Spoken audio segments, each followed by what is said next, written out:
जितना खर्चा लगाना चाहिए था हम लगा चुके हैं। अब तो हमारे आना ही था, वापस रिटर्न होना था, तो सारी फसल तबाह हो गई है।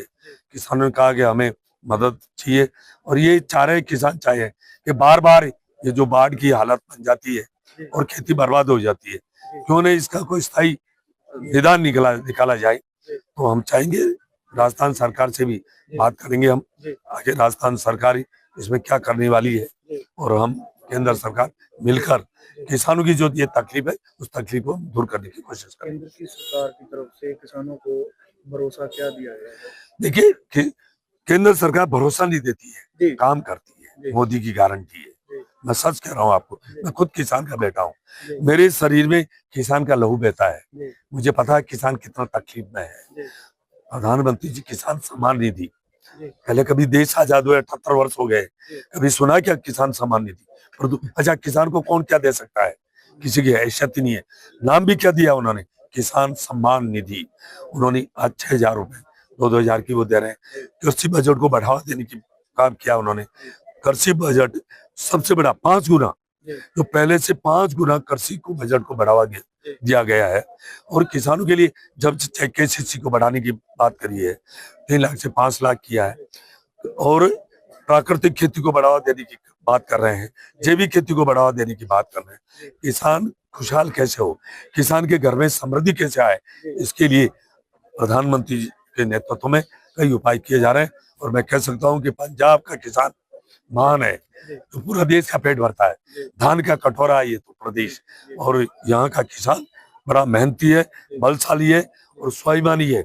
इसलिए पंजाब के किसानों पर जो ये तकलीफ आई, आपदा आई है, उसकी केंद्र सरकार साथ है, और जितने भी इनके तक जो खराबा हुआ उस खराबा की भरपाई करने की कोशिश क्या समझते हो जो राज्य और केंद्र की आपस में नहीं बन पा रही, लगातार राज्य सरकार जो केंद्र को दे रही है, लगातार जो ग्रांट जारी की जा रही है, लेकिन लगातार कहीं ना कहीं राज्य की ओर से इसके ऊपर भी सवाल खड़े किए जा रहे हैं। जो 1600 करोड़ रुपए का पैकेज प्रधानमंत्री जी ने ऐलान किया। देखिए, मैं और बता दूं कि केंद्र सरकार ने जो बजट दिया है, पैसा दिया, उसको खर्च तो करे, खर्च करे और डिमांड करे, हम देने के लिए तैयार है। कोई किसान के लिए कोई पैसे की कमी नहीं है केंद्र सरकार द्वारा। जितने भी आप यहाँ से बताइए तो सही, उसको खर्च तो करिए, और राज्य सरकार का जो हिस्सा राशि है उसको तो देवे वो, हम देने के लिए तैयार है, कोई कमी नहीं छोड़ेंगे, कोई राजनीति नहीं करेंगे। हम राज्य सरकार और केंद्र सरकार मिलकर किसानों की जितनी भी मदद है वो सारी मदद करेंगे। सर ਇਹਦਾ मतलब भी पंजाब सरकार ने मंगे ही थोड़े आ पैसे, पंजाब सरकार ने कम पैसे मांगे हैं जेडे केंद्र से। देखिए, वो तो आप मुख्यमंत्री जी से, पंजाब की सरकार से पूछिए। मैं तो इतना ही कहना चाह रहा हूँ, जिस उद्देश्य से मैं आया हूँ, कि आखिर किसान जो अतिवृष्टि से बाढ़ आई है, बाढ़ में आखिर किसान की फसल की क्या स्थिति है, कितना उनको नुकसान हुआ है, उसको नजदीक से मैं आकर हमें भेजा गया, उसको देखे, ताकि किसान को उनकी जो क्या भरपाई कर सकते हैं उसको करने के लिए हमारी केंद्र सरकार से वो काम की जरूर होनी चाहिए। पक्का किसान की बात हुई, फिर कह रहा हूँ, किसान का बेटा मजदूर है, मजदूर का बेटा किसान है, ये एक सिक्के के दो पहलू है। किसान का बेटा मजदूर है, मजदूर का बेटा किसान है। मैं खुद ही किसान हूँ, मुझे पता है, क्योंकि हमारा देश कृषि प्रधान देश है। कृषि इस देश की रीढ़ की हड्डी है, किसान उसके आत्मा है, और किसान रात और दिन मेहनत करता है, फिर उसकी फसल तबाह हो जाती है तो किसान कहीं का नहीं रहता है, उसके ऊपर पहाड़ टूट के पड़ जाता है, गिर जाता है। इसलिए प्रधानमंत्री जी ने हमें सभी को, मंत्रियों को और सभी को, हम पंजाब के दौरे के लिए भेज रहे हैं कि जहां जहां भी ये अतिवृष्टि हुई है, जहां जहां भी किसानों को नुकसान हुआ है, आप वहां जाइए, जाकर वहां देखिए, उसके बाद अधिकारियों के बीच में मीटिंग करिए, और वहां कितना नुकसान हुआ है उसकी सारी रिपोर्ट लेके आइए, ताकि उस किसानों को मदद दे सके। क्योंकि किसान, पंजाब में किसानों को बहुत बड़ा नुकसान हुआ है। प्रधानमंत्री जी खुद ही 9 तारीख को आए थे, और उन्होंने 1600 करोड़ रुपए वो रिलीज करके गए, वो तो एक तत्काल, ताकि भाई तत्काल वो सहायता मिल सके। बाकी प्रधानमंत्री चाह रहे हैं कि जितने भी किसान को नुकसान हुआ उसकी भरपाई की जाए। और उसके लिए आज मैं 4 बजे मीटिंग लेने वाला हूँ सारे अधिकारियों से, और उनके जितना भी नुकसान हुआ उस नुकसान की भरपाई की जाए। ਅੱਜ ਤੁਸੀਂ ਇੱਧਰ ਆ ਕੇ ਸਰ ਕਿਸ ਤਰ੍ਹਾਂ ਦਾ ਨੁਕਸਾਨ ਵੇਖਿਆ ਵਾਕਿਸ बहुत नुकसान हुआ, जहाँ मैं देखा 3-4 गाँवों की जो सैकड़ों एकड़ जो जमीन है वो वास्तव में जमीन तबाह हो गई है और उसमें कुछ भी नहीं बचा है। और वहाँ चाहे मकान हो चाहे कोई सोलर लगे हुए हो वो भी सारे उखड़ गए हैं या बह के चले गए हैं। तो हम चाहेंगे कि यहाँ की जो पंजाब की सरकार है उसकी पूरा क्या क्या उसका रिकॉर्ड में लेकर अपने अपनी तरफ से राज्य सरकार भी करे और हमारी को रिपोर्ट दे, ताकि हम केंद्र सरकार जितनी भी हो सकती है वो मदद देने की पूरी कोशिश करें। कॉर्पोरेशन ने आपको 12,000 करोड़ रुपए के फंड को लेकर चर्चा चल रही है, वो कह रहे हैं कि सेंटर ने जारी कर दिया राज्य को, उसको लेके केंद्र का क्या कहना है? देखिए केंद्र का तो ये कह रहे हैं कि 12,000 करोड़ रुपए दिए गए हैं, उन 12,000 करोड़ रुपए को पंजाब सरकार खर्च करे, खर्च करने के बाद और चाहिए और ले, और उसको खर्च तो करे, खर्च करके अपना हिसाब दे। ठीक है। ਇੱਕ ਸਰ ਜਿਹੜਾ ਦਰਿਆਵਾਂ ਦਾ ਜਿਹੜਾ ਪੱਕਾ ਬੰਨ ਬਣਾਉਣ ਵਾਸਤੇ ਕੋਈ ਕੇਂਦਰ ਸਰਕਾਰ ਵੀ ਹੈਲਪ ਕਰ ਸਕਦੀ ਹੈ ਪੰਜਾਬ ਦੇ ਨਾਲ, ਜਾਂ ਕਿਸ ਤਰ੍ਹਾਂ ਹੋ ਸਕਦਾ ਵਾ?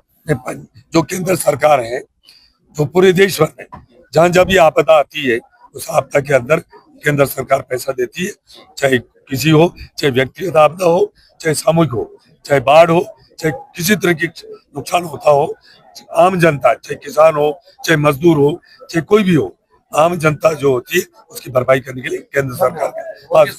ਜਿਹੜੇ ਕਿਸਾਨਾਂ ਦੇ ਨਾਲ ਗੱਲਬਾਤ ਹੋਈ ਅੱਜ ਕੀ ਕਹਿਣਾ ਚਾਹੁੰਦੇ ਜੀ? ਮੈਂ ਸਭ ਤੋਂ ਪਹਿਲਾਂ ਜ਼ਿਲ੍ਹਾ ਤਰਨਤਾਰਨ ਦੇ ਆਉਣ ਤੇ ਸਾਡੇ ਬਹੁਤ ਹੀ ਸਤਿਕਾਰਯੋਗ ਕੇਂਦਰੀ ਰਾਜ ਮੰਤਰੀ ਸ਼੍ਰੀ ਬਾਕੀ ਰਾਜ ਚੌਧਰੀ ਜੀ ਦਾ ਦਿਲ ਦੀਆਂ ਗਹਿਰਾਈਆਂ ਤੋਂ ਜਿੱਥੇ ਧੰਨਵਾਦ ਵੀ ਕਰਦਾ, ਕਿਉਂਕਿ ਭਾਰਤੀ ਜਨਤਾ ਪਾਰਟੀ ਦੇ ਦਿਲ ਵਿੱਚ ਕਿਸਾਨਾਂ ਮਜ਼ਦੂਰਾਂ ਦੇ ਪ੍ਰਤੀ ਇੱਕ ਦਰਦ ਹੈ।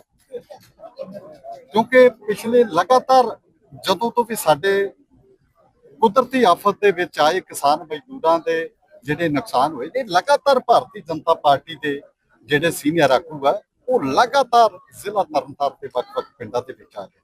ਤੁਹਾਡੇ ਸਾਹਮਣੇ ਕੁਝ ਦਿਨ ਪਹਿਲਾਂ ਸਾਡੇ ਬਹੁਤ ਹੀ ਸਤਿਕਾਰਯੋਗ ਦੇਸ਼ ਦੇ ਪ੍ਰਧਾਨ ਮੰਤਰੀ ਸ਼੍ਰੀ ਨਰਿੰਦਰ ਮੋਦੀ ਜੀ ਨੇ ਵੀ ਦੌਰਾ ਕੀਤਾ ਤੇ ਮੌਕੇ ਤੇ ਉਹਨਾਂ ਨੇ ਜੋ ਪੰਜਾਬ ਦਾ ਕੁਦਰਤੀ ਆਫਤ ਦੇ ਵਿੱਚ ਲਪੇਟ ਚ ਆਏ ਕਿਸਾਨ ਮਜ਼ਦੂਰ ਆ, ਮੌਕੇ ਤੇ ਉਹਨਾਂ ਨੇ ਹਾਲਾਤਾਂ ਨੂੰ ਦੇਖਦੇ ਹੋਇਆ 1600 ਦਾ ਜਿਹੜਾ ਉਹ ਰਾਹਤ ਪੈਕੇਜ ਜਾਰੀ ਕੀਤਾ। ਉਸ ਤੋਂ ਬਾਅਦ ਉਹਨਾਂ ਨੇ ਜਾਂਦਿਆਂ ਹੀ ਜਿਹੜਾ ਦੇਸ਼ ਦੇ ਪ੍ਰਧਾਨ ਮੰਤਰੀ ਸ਼੍ਰੀ ਨਰਿੰਦਰ ਮੋਦੀ ਜੀ ਨੇ ਦਿਸ਼ਾ ਨਿਰਦੇਸ਼ ਦਿੱਤੇ, ਉਹਨਾਂ ਦਿਸ਼ਾ ਨਿਰਦੇਸ਼ਾਂ ਦੇ ਤਹਿਤ ਅੱਜ ਪੂਰੇ ਪੰਜਾਬ ਦੇ ਵਿੱਚ ਵੱਖ-ਵੱਖ ਜ਼ਿਲ੍ਹਿਆਂ ਦੇ ਵਿੱਚ ਜਿਹੜੇ ਮਾਨਯੋਗ ਸੀਨੀਅਰ ਆਗੂ ਆ, ਕੇਂਦਰੀ ਰਾਜ ਮੰਤਰੀ ਆ, ਉਹ ਲਗਾਤਾਰ ਕਿਸਾਨ ਪਰਿਵਾਰਾਂ ਦੇ ਨਾਲ ਜਿਹੜਾ ਉਹ ਉਹਨਾਂ ਦੇ ਮੌਕੇ ਤੇ ਜਿਹੜੇ ਕੁਦਰਤੀ ਆਫਤ ਦੇ ਵਿੱਚ ਜਿਹੜੇ ਉਹਨਾਂ ਦੇ ਨੁਕਸਾਨ ਹੋਇਆ ਉਹਨਾਂ ਦਾ ਜਾਇਜ਼ਾ ਵੀ ਲੈ ਰਹੇ ਨੇ, ਉਹ ਦੇਖ ਵੀ ਰਹੇ ਨੇ, ਤਾਂ ਕਿ ਜਿਹੜੀ ਇਹ ਰਿਪੋਰਟ ਆ ਇੱਕ ਇੱਕ ਜਿਹੜੀ ਉਹ ਦੇਸ਼ ਦੇ ਪ੍ਰਧਾਨ ਮੰਤਰੀ ਦੇ ਟੇਬਲ ਤੇ ਜਾਵੇ ਕਿ ਪੰਜਾਬ ਦੇ ਵਿੱਚ ਕਿੰਨਾ ਨੁਕਸਾਨ ਹੋ ਚੁੱਕਾ ਹੈ। ਕੇਂਦਰ ਵੱਲੋਂ ਪਿਛਲੇ ਸਮੇਂ ਦੇ ਦਰਮਿਆਨ ਆਇਆ ਪੈਸਾ ਉਹ ਸਹੀ ਤਰੀਕੇ ਦੇ ਨਾਲ ਕਿਸਾਨ ਮਜ਼ਦੂਰਾਂ ਤੱਕ ਹਰੇਕ ਵਰਗ ਤੱਕ ਪਹੁੰਚੇ। ਉਹਦੇ ਤਹਿਤ ਜਿਹੜੀ ਭਾਰਤੀ ਜਨਤਾ ਪਾਰਟੀ ਪੂਰੀ ਸਿਸਟਮ ਦੇ ਨਾਲ ਜਿਹੜੀ ਆ ਉਹ ਪੰਜਾਬ ਦੇ ਵਿੱਚ ਲਗਾਤਾਰ ਵਿਚਰਦੀ। ਪ੍ਰਧਾਨ ਜੀ ਅੱਜ ਤੁਹਾਡੇ ਕੋਲ ਜਿਹੜੇ ਆ ਕੇਂਦਰੀ ਮੰਤਰੀ ਪਹੁੰਚੇ, ਫਿਰ ਇਹਨਾਂ ਨੂੰ ਕਿਹੜੇ ਕਿਹੜੇ ਇਲਾਕਿਆਂ 'ਚ ਤੁਸੀਂ ਲੈ ਕੇ ਜਾ ਰਹੇ ਹੋ ਤੇ ਕਿਸਾਨਾਂ ਵੱਲੋਂ ਕਿਹੜੀਆਂ ਮੁਸ਼ਕਲਾਂ ਜਿਹੜੀਆਂ ਧਿਆਨ 'ਚ ਲਿਆਂਦੀਆਂ? ਲਗਾਤਾਰ ਆ ਸਾਡੇ ਖਡੂਰ ਸਾਹਿਬ ਵਿਧਾਨ ਸਭਾ ਦੇ ਅਸੀਂ ਪਿੰਡਾਂ ਦੇ ਵਿੱਚ ਸਵੇਰ ਦੇ ਜਿਹੜਾ ਲਗਾਤਾਰ ਜੀ ਜੀ ਕੁਦਰਤੀ ਆਫਤ ਦੇ ਤਹਿਤ ਜਿਹੜੇ ਕਿਸਾਨ ਮਜ਼ਦੂਰ ਦੀਆਂ ਗੱਲਾਂ ਬਾਤਾਂ ਸੁਣ ਰਹੇ ਹਾਂ, ਉਸ ਤੋਂ ਤਹਿਤ ਹੁਣ ਅਸੀਂ ਪੱਟੀ ਵਿਧਾਨ ਸਭਾ ਦੇ ਵਿੱਚ ਚੱਲੇ ਹਾਂ, ਕਿਉਂਕਿ ਭਾਰਤੀ ਜਨਤਾ ਪਾਰਟੀ ਦਾ ਇੱਕ ਸੁਪਨਾ ਹੈ, ਜੀ ਪੰਜਾਬ ਦੇ ਪ੍ਰਤੀ ਉਹਨਾਂ ਦਾ ਪਿਆਰ ਹੈ, ਦੇਸ਼ ਦੇ ਪ੍ਰਧਾਨ ਮੰਤਰੀ ਨਰਿੰਦਰ ਮੋਦੀ ਦੇ ਦਿਲ 'ਚ ਇੱਕ ਜਜ਼ਬਾ ਹੈ ਕਿ ਅਸੀਂ ਪੰਜਾਬ ਨੂੰ, ਪੰਜਾਬੀਅਤ ਨੂੰ ਮੁੱਢ ਰੰਗਲਾ ਪੰਜਾਬ ਬਣਾਵਾਂਗੇ। ਇੱਥੋਂ ਦੇ ਰਹਿਣ ਵਾਲੇ ਲੋਕਾਂ ਦੀਆਂ ਜਿਹੜੀਆਂ ਵੀ ਮੁਸ਼ਕਲਾਂ ਨੇ, ਤੁਸੀਂ ਦੇਖਿਓ ਨਾ ਪਿਛਲੇ ਟਾਈਮ 'ਚ ਕੇਂਦਰ ਨੇ ਕੋਈ ਕਮੀ ਰਹਿਣ ਦਿੱਤੀ ਆ, ਨਾ ਆਉਣ ਵਾਲੇ ਟਾਈਮ 'ਚ ਕੋਈ ਕੇਂਦਰ ਕਮੀ। ਧੰਨਵਾਦ।